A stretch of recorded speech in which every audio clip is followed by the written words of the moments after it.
नमो नमः। संस्कृत की इस कक्षा में 9वीं के सभी छात्रों का हार्दिक स्वागत।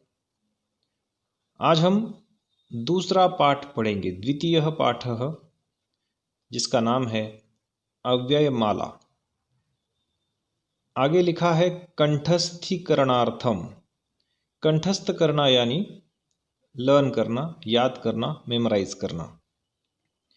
अव्ययमाला नाम लिखा है यहाँ पर, तो हमने इसके पहले पेज नंबर 7, 8, 9 और 10 पर कुछ अव्यय सीखे थे, आपको याद होगा। कौन से थे वो अव्यय?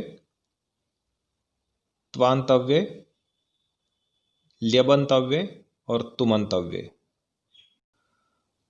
अब इन्हीं अव्ययों का उपयोग इस सुभाषित माला में किया गया है। इसका प्रीफेस मैं पढ़ता हूं। भाषासु मुख्या मधुरा दिव्या गिर्वाण भारती, तस्याम ही काव्यम मधुरम तस्माद अपि सुभाषितम। कि भाषाओं में मुख्य और मधुर यानी स्वीट, दिव्य यानी डिवाइन ऐसी गिर्वाण भारती ये संस्कृत का दूसरा नाम है।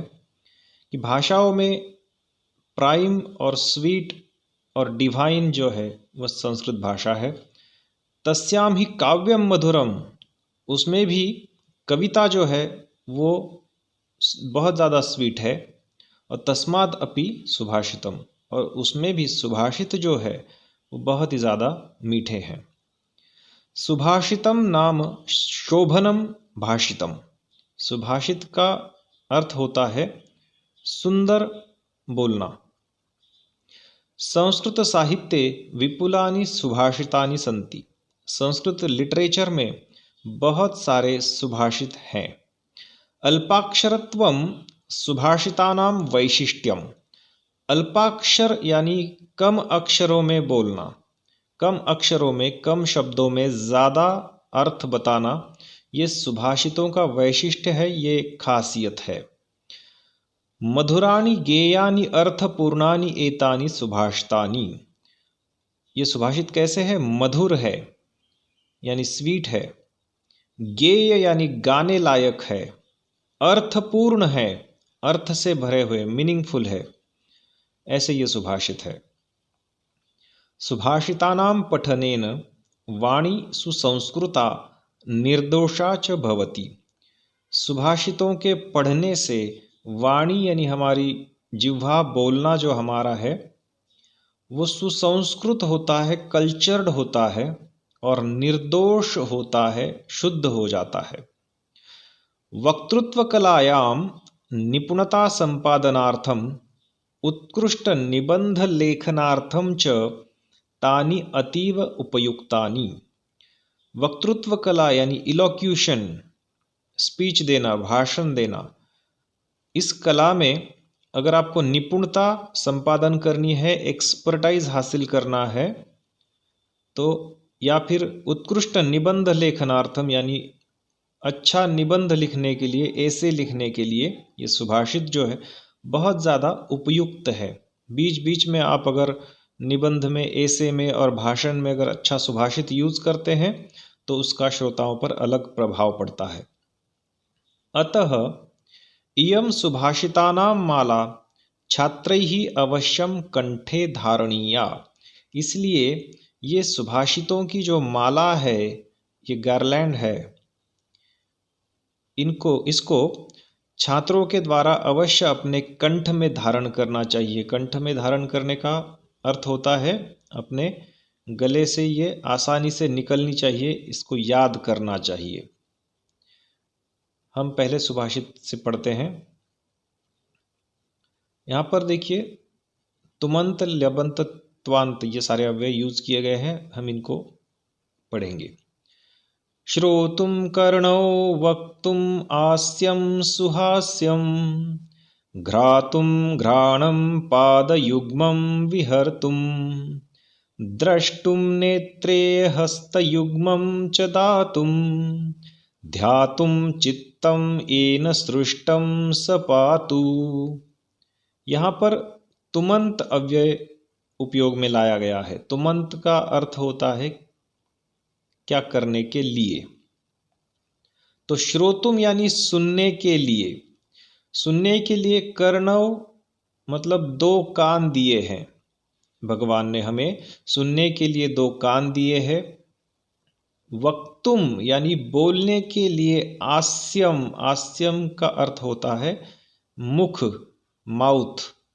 बोलने के लिए माउथ दिया है, मुंह दिया है, वो भी कैसा है, सुहास्यम है, स्माइलिंग है। घ्रातुम घ्राणम, घ्रातुम यानी सुगंध लेने के लिए, घ्राणम यानी नोज, नाक दिया है। पाद युग्मम विहर्तुम, पाद युग्म, पाद यानी पैर, युग्मम यानी पैर, जोड़ी, पैरों की एक जोड़ी दी है, किस लिए, विहर्तुम यानी घूमने के लिए, विहार करने के लिए। द्रष्टुम देखने के लिए क्या दिया है, नेत्रे दो आंखें दी है। हस्त युग्मम च दातुम, हस्त यानी हाथ, युग्म यानी जोड़ी, हाथों की एक जोड़ी दी है। दातुम यानी दान करने के लिए। ध्यातुम चित्तम, ध्यातुम यानी ध्यान करने के लिए, चित्त यानी मन दिया है।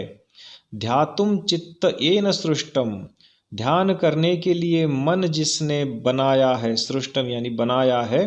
स पातु, वह हमारी रक्षा करे। इस सुभाषित में आप देख सकते हैं श्रोतुम, वक्तुम, घ्रातुम, विहर्तुम, द्रष्टुम, दातुम, ध्यातुम, ये सारे तुमंत अव्यय आ रहे हैं और इनका मीनिंग होता है सुनने के लिए, बोलने के लिए, सुगंध लेने के लिए, घूमने के लिए, देखने के लिए, दान करने के लिए, ध्यान करने के लिए, ऐसे तुमंत अव्ययों का उपयोग किया गया है। इसका यहाँ पर अन्वय दिया है, अन्वय यानी प्रोज ऑर्डर, कि एन श्रोतुम कर्णो वक्तुम सुहास्यम आस्यम घ्रातुम घ्राणम विहर्तुम पादयुग्मम द्रष्टुम नेत्रे दातुम हस्तयुग्मम ध्यातुम च चित्तम सृष्टम सह ईश्वरः पातु। ये है अन्वय यानी प्रोज ऑर्डर। इसके बारे में हम लेसन के बाद में बात करेंगे, ठीक है। अब हम दूसरे सुभाषित को देखेंगे।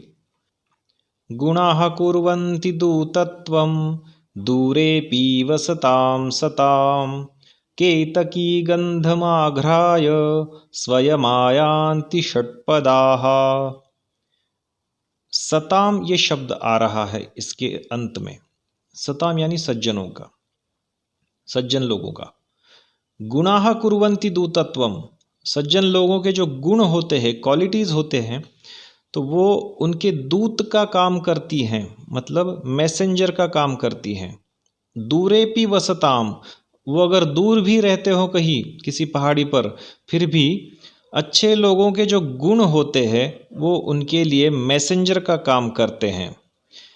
और उसका एक एग्जाम्पल दिया है, केतकी गंधम आघ्राय स्वयमायांति षट्पदाः। षट्पदाः यानी भंवरे, बम्बल बी। केतकी केवड़ा, केवड़ा एक सुगंधी वनस्पति है जिसके फूलों से सुगंध आता है। इनका उपयोग अगरबत्तियां या सेंट, परफ्यूम्स बनाने में किया जाता है। आप केवड़ा सर्च कीजिए गूगल पर, आपको उसका चित्र मिल जाएगा।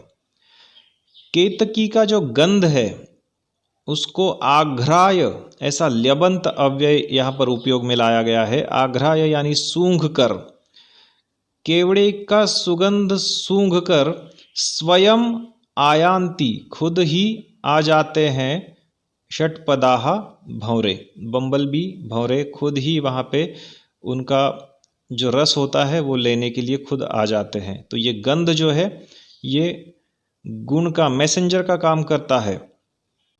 आगे बढ़ते हैं तीसरे सुभाषित पर। भुक्त्वा तृणानि शुष्कानि पीत्वा तोयं जलाशयात् दुग्धं यच्छन्ति लोकेभ्यो धेनवो लोकमातरः। धेनवो शब्द आ रहा है, धेनवो यानी गाय, काउज। भुक्त्वा तृणानि शुष्कानि, गायों का महत्व है कि गाय कैसी है, लोकमातरः यानी लोगों की माताएं जैसी है, माताओं जैसी है।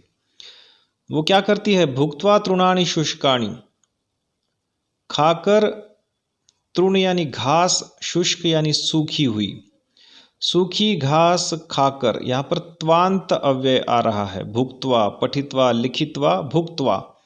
भुक्त्वा यानी खाकर घास सूखी। पीत्वा तोयम जलाशयात, पीत्वा यानी पीकर पानी जलाशय से, रिजर्वायर से, तालाब वगैरह से। दुग्धम यच्छन्ति लोकेभ्यो, दूध यच्छन्ति मतलब देती हैं, लोकेभ्यो मतलब लोगों को। ऐसी जो गायें हैं ये लोक माताएं हैं। क्या करती है? सूखी घास खाती है, पानी तालाब से पी लेती है और लोगों को मीठा दूध देती है। ऐसी गायें जो है ये लोक माताओं जैसी है। आगे बढ़ते हैं चौथे सुभाषित पर।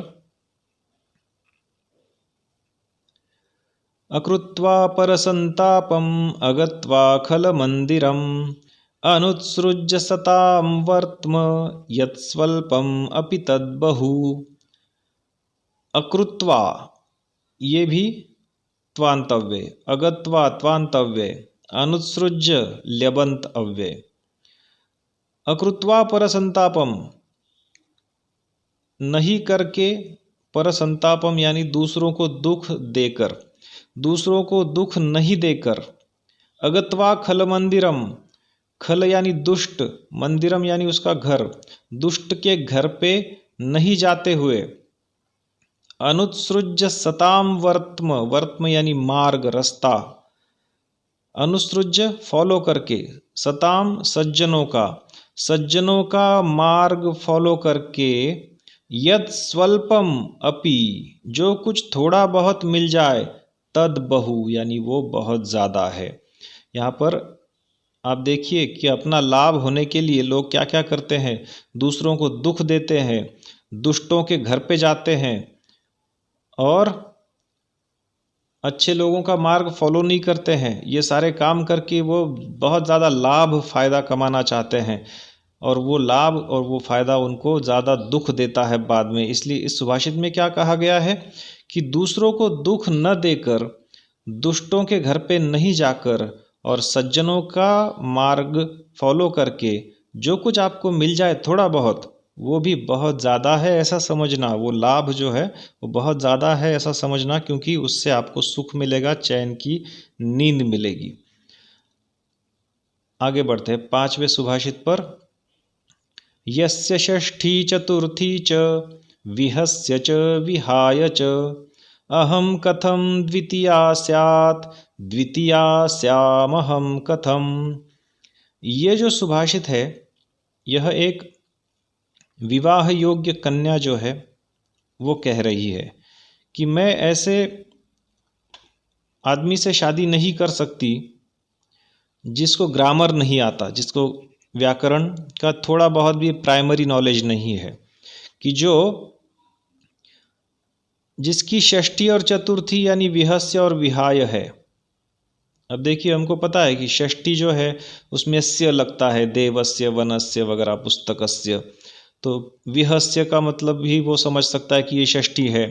फिर विहाय जो है वो चतुर्थी में आता है, जैसे देवाय, गणेशाय, शिवाय नमः शिवाय। तो जो विहस्य और विहाय को षष्ठी और चतुर्थी समझता है, यस्य षष्ठी चतुर्थी च विहस्य च विहाय च, तो ये गलत है ना। विहस्य जो है वो षष्ठी नहीं है, यहाँ पर ये ल्यबंत अव्यय है, हस धातु का। विहस्य का अर्थ होता है हंसकर। ये विहाय जो है ये भी ल्यबंत अव्यय है, हा धातु का। इसको प्रीफिक्स लग गया वी और विहाय बन गया। तो विहाय का मतलब होता है छोड़कर।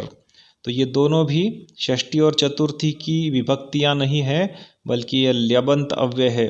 विहस्य का अर्थ होता है हंसकर, विहाय का अर्थ होता है छोड़कर। लेकिन जो इनको षष्ठी और चतुर्थी समझता है, फिर अहम कथम द्वितीया स्यात्, अहम और कथम को जो द्वितीया समझता है। अब अहम और कथम के अंत में आधा म आता है ना, जैसे देवम, वनम, पुष्पम, फलम या फिर शिवम, ये सारे जो शब्द है ये द्वितीया है। हमको पता है देव शब्द की द्वितीया विभक्ति क्या है, देवम।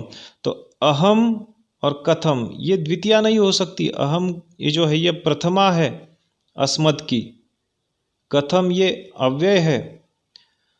तो इनको जो द्वितीया समझता है, द्वितीयास्याम अहम कथम, वो सवाल पूछ रही है, प्रश्न पूछ रही है कि यहाँ पर द्वितीया शब्द का अर्थ पत्नी ऐसा हो रहा है कि पत्नी कैसे हो सकती हूँ मैं उसकी। वो कन्या पूछ रही है कि जो षष्ठी और चतुर्थी विहस्य और विहाय समझता है और जो अहम और कथम को द्वितीया समझता है, ऐसे मनुष्य की मैं द्वितीया नहीं हो सकती, मतलब पत्नी नहीं बन सकती, जिसको ग्रामर का प्राइमरी थोड़ा बहुत भी नॉलेज नहीं है। चलो आगे बढ़ते हैं। प्रारभ्यतेन खलु विघ्न भयेन निश्चैः प्रारभ्य विघ्न विहता विरमन्ति मध्यः विघ्नैः पुनः पुनरपि प्रतिहन्यमानः प्रारब्धम उत्तम जना न परित्यजन्ति। यहाँ पर निश्चय ही, मध्याः और उत्तम जना ऐसे शब्द आ रहे हैं।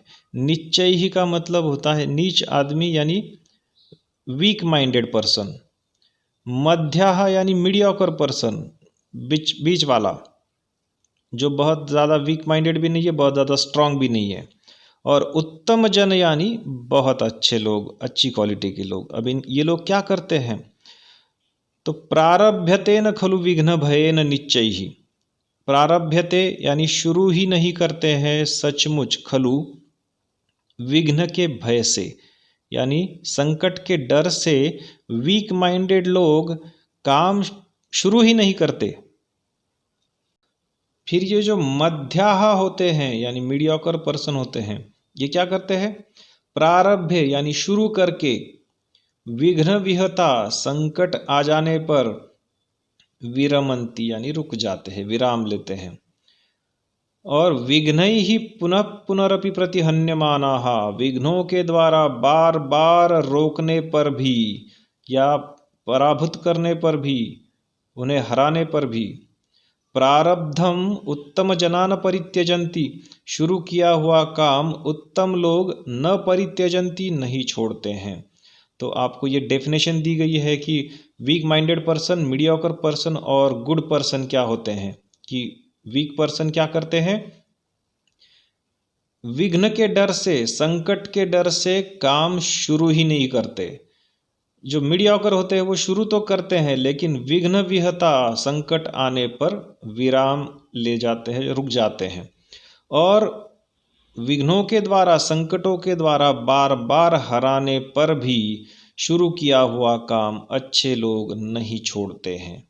ठीक है, अब आगे बढ़ते हैं। स्थान भ्रष्टा न शोभन्ते दंतः केशा नखा नराः इति विज्ञाय मतिमान स्वस्थानम न परित्यजेत।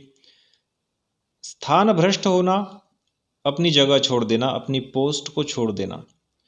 अपनी जगह छोड़ने पर न शोभनते, नहीं सुंदर दिखाई देते हैं, शोभा नहीं देते हैं। कौन सी चीजें, दंताहा अपने दांत, बाल हमारे केश, नखाहा यानी नाखून, और नराहा मनुष्य, ये चारों चीजें अपनी जगह छोड़ने पर शोभा नहीं देते हैं। जैसे दांत है तो मुंह में अच्छे दिखते हैं, अगर वो दांत हाथ में दिया आपको किसी ने तो आप छुएंगे भी नहीं, उसको फेंक देंगे। केशाहा, अब केश जो है वो बाल हमारे सर पे बहुत अच्छे दिखते हैं, लेकिन अगर खाने में आ जाए तो बहुत बुरे दिखते हैं, वो अपनी जगह छोड़ चुके हैं। नाखून भी है तो उंगलियों पे अच्छे दिखते हैं, इसको हम नेल पेंट वगैरह लगा के शोभायमान करते हैं, सुंदर करते हैं, लेकिन वही नाखून काट कर अगर आपको दे दिए जाए तो आप उनको देखेंगे भी नहीं। और वैसे ही मनुष्य भी जो है वो अपनी पोस्ट के ऊपर ही अच्छा दिखता है, उसका जो पद है वहीं पर वो अच्छा दिखता है। और इति विज्ञाय, ऐसा जानकर, ऐसा पहचान कर, मतिमान यानी बुद्धिमान लोग, स्वस्थानम न परित्यजेत, अपनी जो जगह है, अपनी जो पोस्ट है, उसे उनको छोड़ना नहीं चाहिए। ये मनुष्य के लिए कहा गया है कि मनुष्य ने अपनी पोस्ट को नहीं छोड़ना चाहिए। जैसे ही वो पोस्ट अपनी छोड़ देता है, अपनी जगह, अपना ऊंचा स्थान छोड़ देता है, वैसे ही वो शोभा नहीं देता है, उसकी कोई कीमत नहीं रह जाती है। अब आगे बढ़ते हैं। दैवमेवेति संचिन्त्य न सोद्योगं नरस्त्यजेत् अनुद्यमेन कस्तैलं तिलेभ्यः प्राप्तुमर्हति। दैव यानी लक, दैवम एव इति, कि लक ही सब कुछ करेगा, ऐसा संचिन्त्य सोचकर ल्यबंतव्य आ रहा है। दैव ही सब कुछ करेगा, लक ही सब कुछ करेगा, लक से सब कुछ हो जाएगा, ऐसा सोचकर न स्वोद्योगम, अपना उद्योग यानी परिश्रम, एफर्ट्स, नरह त्यजेत, मनुष्य ने नहीं छोड़ना चाहिए, अपने एफर्ट्स नहीं छोड़ने चाहिए। अनुद्यमेन कस्तैलम, अनुद्यम यानी विदाउट एफर्ट्स, कह तैलम, तिलेभ्यः प्राप्तुम अर्हति, तिल से मिल सकता है, प्राप्तुम अर्हति। लक ही सब कुछ करेगा ऐसा सोचकर मनुष्य को अपना उद्योग, अपने परिश्रम, अपना एफर्ट्स नहीं छोड़ना चाहिए। और इसका उदाहरण दिया, एग्जाम्पल दिया है कि अनुद्यमेन, विदाउट एफर्ट्स, तेल तिल से कैसे निकल सकता है, नहीं निकल सकता, उसके लिए हमको परिश्रम करने पड़ते हैं, एफर्ट्स लेने पड़ते हैं। चलिए, यहाँ पर तो सुभाषित माला खत्म हो गई। अन्वय रचना के बारे में एक यहाँ पर नोट दी गई है, प्रोज ऑर्डर कैसे बनती है। साहित्य रचना द्विधा, पद्या गद्या च। लिटरेचर की जो रचना है, क्रिएटिविटी है, वो द्विधा है, यानी दो टाइप्स की है, टू टाइप्स, पद्य और गद्य। पद्य यानी पोएट्री, गद्य यानी प्रोज। गेया छंदोवृत्तबद्धा पद्य रचना, गेया यानी गाने लायक, छंदोवृत्तबद्धा यानी मीटर में बंधी हुई पद्य रचना होती है, पोएट्री होती है। पोएट्री का एक मीटर होता है, कैसे भी नहीं होती है पोएट्री, उसका एक सिस्टम होता है, उसकी एक डिसिप्लिन होती है। आदौ कर्तृपदम, पश्चात कर्मपदम, अन्ते क्रियापदम इति सरला क्रमबद्धा गद्य रचना। आदौ कर्तृपदम यानी पहले सब्जेक्ट कर्ता, पश्चात कर्मपदम यानी बाद में कर्मपदम ऑब्जेक्ट, सब्जेक्ट ऑब्जेक्ट, और अंत्य क्रियापदम यानी लास्ट में वर्ब। ये जो सरल क्रमबद्ध है, ये जो सीधी सीधी रचना है, इसको हम गद्य रचना कहते हैं, इसको हम कहते हैं प्रोज, जिसमें सब्जेक्ट ऑब्जेक्ट और वर्ब होता है, सीधा सीधा।